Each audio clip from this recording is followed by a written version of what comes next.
Earth's magnetic field. When disturbed by the sun, it induces favorable conditions for cyclone intensification and longevity.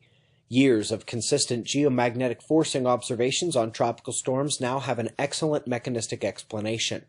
The answer is found at the 500 HPA level of the atmosphere, and slightly around it, around 2 or 3 miles up. As you look at Katia, Irma, and Jose from September 2017, remember that in cyclogenesis, a warm air mass finds equilibrium with a cold air mass and helps fuel the storm and determine its lifetime.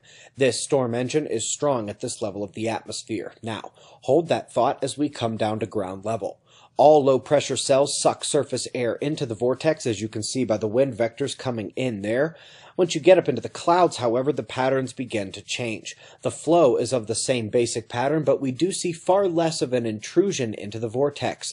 At the upper planetary boundary, we see the pattern begin to reverse as the vortex expands from the small eye near the surface. Above that, we are no longer largely influenced by drag and turbulence, and we're getting close to the stratosphere, where once you hit the jet stream level, we can see where all that air from below is going as it is expelled at this level, whereas most surface weather is hiding far below large-scale patterns.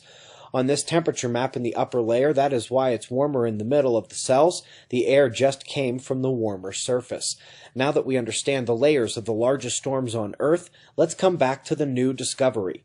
During geomagnetic storms, we see an increase in the temperature of the warm air mass. This drives intensification due to the potential difference with the cold air mass and extends the lifetime by adding fuel to the storm's gas tank. This phenomenon is strongest seen below the jet stream in those middle layers we showed earlier, and again here. Although this is where the action is, it will be vital for the future of this subfield of science to recognize that this would not be as active without the full-scale connection up to the jet stream level. This can bypass the top-down heating mechanism that dominates much of solar forcing science, at least it did before the last few years, and indeed the oncoming looks into the geomagnetic and electric circuit effects over short periods can make much more sense if there is this vertical integration of connectedness in the form of a vortex that maintains direction and flow. The connection exists in most tropical events of requisite strength to qualify as a tropical event.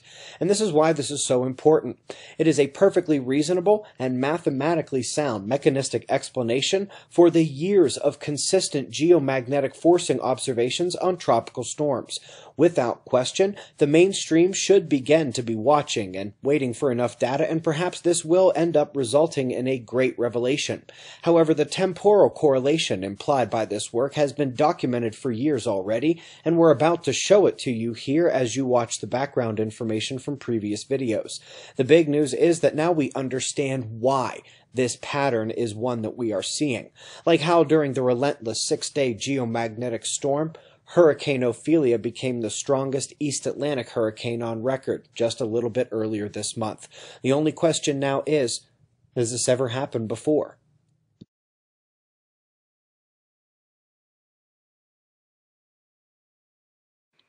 The sun and storms, an easy topic for discussion at present. For months, the sun has been showing its solar minimum trend, including numerous zero sunspot days and depressed solar flaring activity.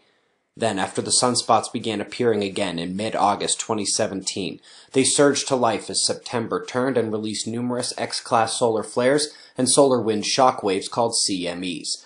These eruptions rank high for the solar cycle and on the historical records, and in their wake we have seen the Atlantic come alive to where on September 8, 2017, there are now 3 storms in the Atlantic basin on the heels of Hurricane Harvey's attack on Texas. Indeed, it was a lackluster Atlantic storm season until Gert in the middle of August. Then, as the month ended and September turned, we saw a surge in hurricane activity, including at least 3 major ones, and Category 5 Irma, which surged to peak strength during the solar events. Looking more long-term at the sun, we have solar flares up top, then sunspot number, then proton radiation and cosmic rays at the bottom. Sunspot number second from the top is where we focus. The ramp up after extended quiet began in mid-August, just as Gert was churning, but it wasn't until the ramp up higher that we saw the extreme intensification of the Atlantic season, peaking so far this first week of September as the solar flares, sunspots, and geomagnetic storms peaked as well. Now, One season of temporal correlation is not a model, or even a pattern. We need a longer time of examination. Luckily, this examination is ongoing. We've been at it a while. And what follows is our presentation of this material 2 years ago, along with updates from the interim time between. And so let's take a look at what happens when the sun fires off and when the sun affects Earth in terms of the tropical activity. Well, you'll remember this from yesterday morning. The KP8, the level 4 geomagnetic storm of this summer, was followed just days later by 6 cyclones popping up in the Pacific. And that one just to the northeast of Hawaii did not hit the requisite strength to be classified in this way, or else it would have been the first time in recorded history of there being 7 in the Pacific. As I mentioned earlier, this was also the earliest example of 3 typhoons forming in the western Pacific. Let's move on and take a look at some of the other things that have happened just this season. And these things are, and when I say this season, I mean this tropical season this year. The Northwest and the Central Pacific seasons are smashing record activity. They have sort of calmed down in the last few weeks, but as of late August, the records for activity in the Northwest and the Central Pacific were obliterated. We also have record super typhoon formation in the Northern Hemisphere just this summer. We had 4 tropical cyclones at once in just one section of the Pacific 2 different times. It happened in the Southwest Pacific, and actually the Indian Ocean was involved. Remember when all those cyclones were surrounding Australia? In the morning news I said they've got them surrounded. And it also happened in the Northwest Pacific as well. Hurricane Fred in the Atlantic is the easternmost tropical hurricane formation in the history of the Atlantic Ocean as far as we know. For the first time ever, we had 3 Category 4 hurricanes in the Central Pacific. And we had Hurricane Joaquin, which missed landfall by a good way and still managed to produce a 1,000-year flood in South Carolina at the same time that October Metacane, which is a Mediterranean hurricane, was pounding Italy, pounding France. And interestingly, all of these events match up with the space weather events that we've seen this summer. But rather than go and sort of look deeper at each one of these, I'm going to pick some specific extreme examples of space weather-induced activity. And before I do that, you see all of these records falling this year.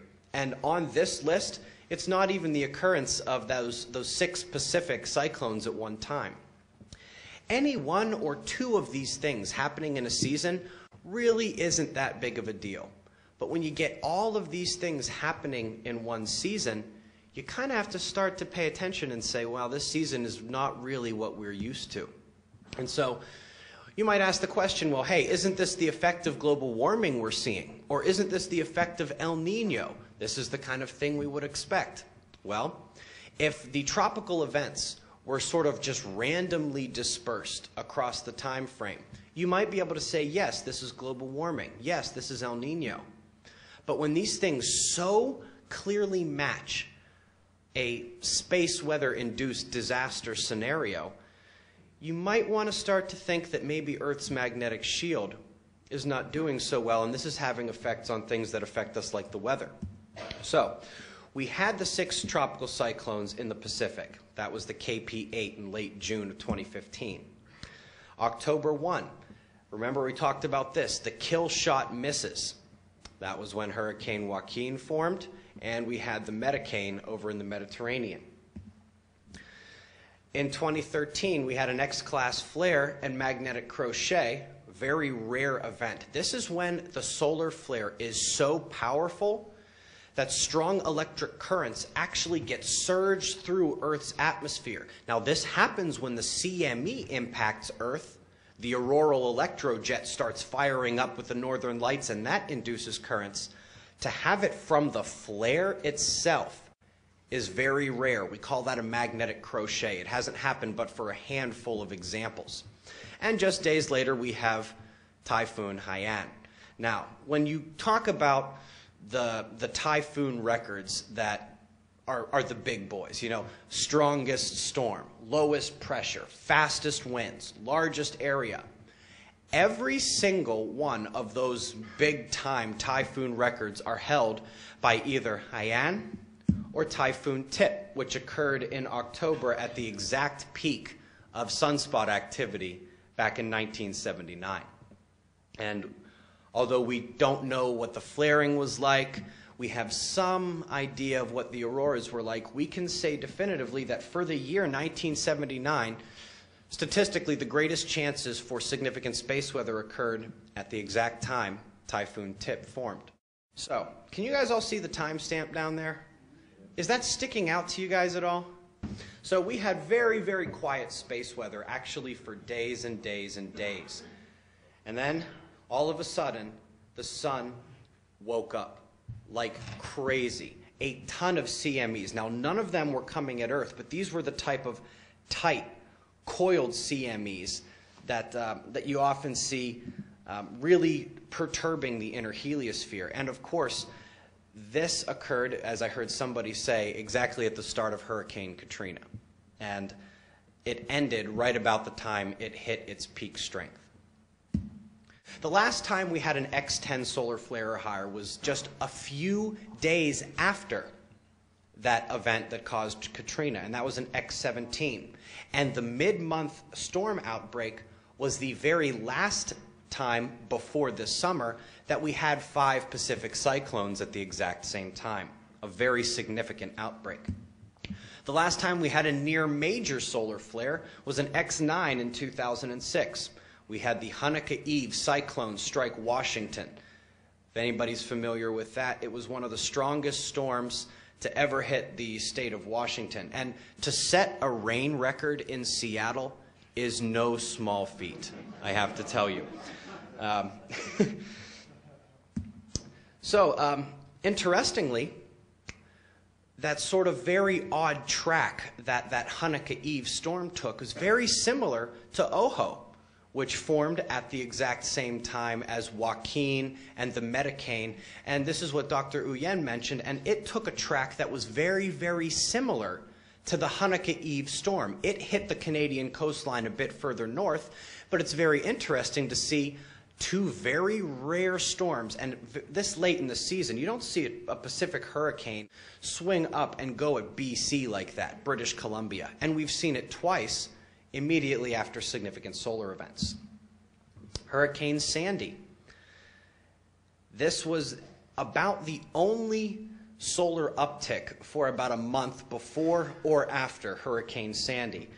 And it just sort of came and went in the period of a week where out of nowhere we jumped up from B and C class flares up to M and X class solar flares, including a very large coronal mass ejection, which was not aimed at Earth, but as we've learned, they don't have to be aimed at Earth to perturb us. And that was, of course, when Hurricane Sandy sort of came up and did its thing, and it was the largest Atlantic storm ever by gale diameter. So, let's come back to this. And I was speculating that the melted power line and the electrical explosion just a few miles away in Washington State, along with the transformer fire in India, were very good candidates for space weather-induced disruptions on the ground. Now, wouldn't it be great if we didn't have to speculate, if the atmosphere could give us a hint, anything to tell us that, hey, wait a minute, yes, there is a disruption in that particular part of the world, Washington State and India. Well, Mumbai is where the transformer blew, is directly to the east of that cyclone that formed that day in the northwest Indian Ocean, and that was the tropical storm we just mentioned coming up towards British Columbia. Those were, at that time, 2 of the more significant tropical events on the planet, and just to the east of each of them is where we saw the best candidates for the space weather-induced activity. So both the melted power line and electrical explosion at the dam and the transformer fire in India occurred concurrent with the storm effects while these tropical storms, these atmospheric disturbances, were nearby. Here we go back with that coincidence thing again. October 22nd, 2015, the week after this presentation. After a few weeks of low solar activity, we got a long-duration solar flare in CME. It arrived at Earth just 2 days later on October 24th, and within that short duration, Hurricane Patricia surged to become the strongest storm ever recorded on Earth, and the second strongest in terms of pressure intensity. The sun went silent for 1 week, and so did the Earth. Then, a set of M-class flares produced twin cyclones back-to-back that hit the Middle East in one of the rarest weather events in recent memory. Flare, storm, flare, storm. The next significant weather event came on January 11th, 2016, when Polly became the earliest Central Pacific cyclone formation on record, all while Alex was becoming a rare January hurricane in the Atlantic. After weeks of solar calm, an M-class solar flare the first week of the year was followed by a coronal hole stream impact and geomagnetic storm that lit up the skies over Finland on that very same January 11th.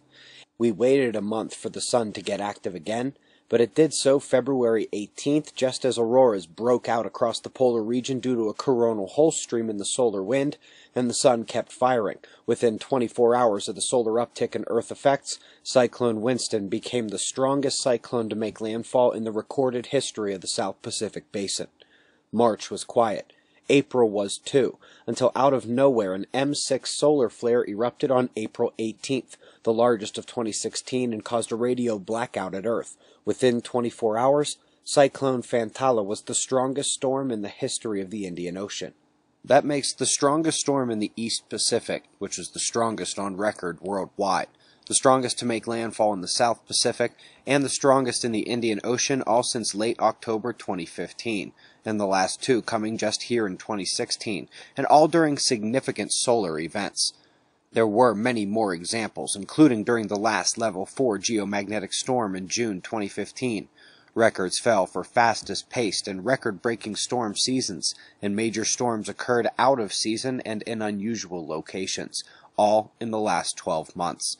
We saw this with major historical events as well. However, now it appears that Earth's weakening magnetic field is allowing weaker and weaker solar activity to disrupt our planet more and more often, to the point where the strongest storms on record are occurring at astonishing rates.